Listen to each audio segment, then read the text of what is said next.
traditional footwear, I think one thing that everyone gets is a blister. We agonized over every line and every detail, even down to this logo here. What we wanted to do with Ultra Boost is unleash the sort of full potential of your body. This is Hickman and Simon and Mr. Dassler, the guy with the 3 stripes.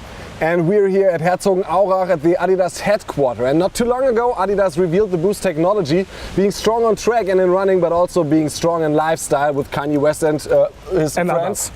And others like Hickman, Adi and me. And Simon. And we're here to show you how Boost works. What is it?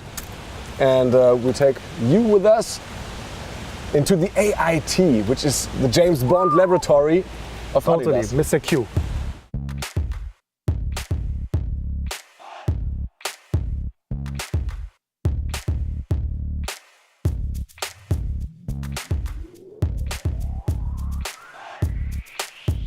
You were there when they invented Boost, right? Correct, yes.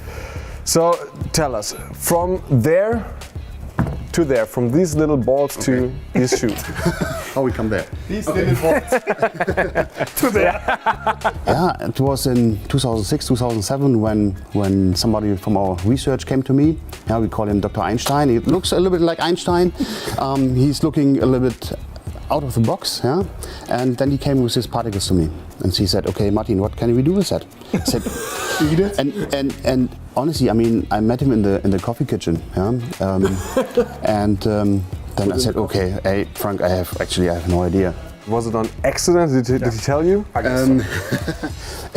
Yeah, not really an accident, but he just wanted to make some trials, and he just wanted to make, okay, what will happen when I put this material. So he's playing around like a kid. Yeah, right, correct. Okay. Yeah, and then this material like came us. up. But then the tricky thing was, okay, what can we do with these particles? Yeah, how we can bring them together? And then later on, the idea came, okay, just use the equipment what we can use to bind styropor particles or EPP together. So we weld them with steam together, these particles. When did you first see Boost? When was the first time? Can you remember? Well, I joined the innovation team after doing some other jobs in Adidas in 2012. That was the first time when I was offered a test shoe. So my experience was really going out at lunchtime for a lunchtime run and just see how it feels. And I swear, no joke, it felt very different. It felt very different at the minute I tried it on. But I had some sore calves. And I thought, oh, what's that? And I remember because it was that shoe, and then Heiko from the research team took me back and tried to explain a few things. He didn't say much about the materials as I know it now, but he said, well, in that material you sink a lot deeper inside, so you take benefit of the material. The Boost is very flexible, it compresses easily, it's very soft, and at the same time it's highly elastic. It gives a lot of the energy that we put in the material during compression, it gives it back. So, and originally, and if we go back to our energy boost, we really thought we need to control this a lot.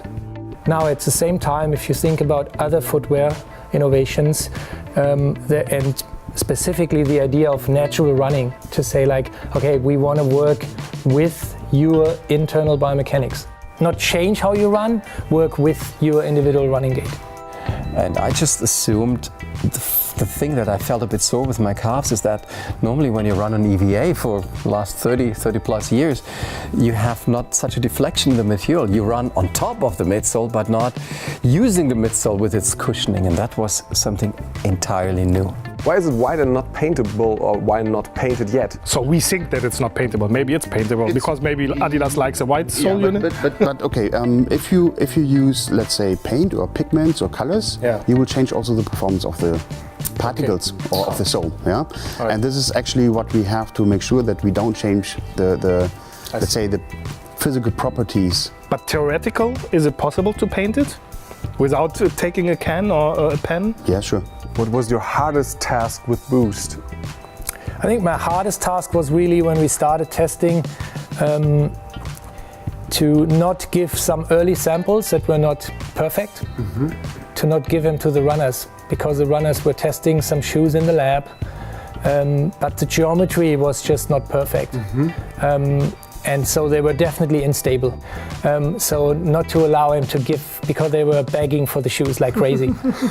And I think the uniqueness of Boost to me today is you can give a soft shoe, whether it's for running or for comfort, I don't make a difference.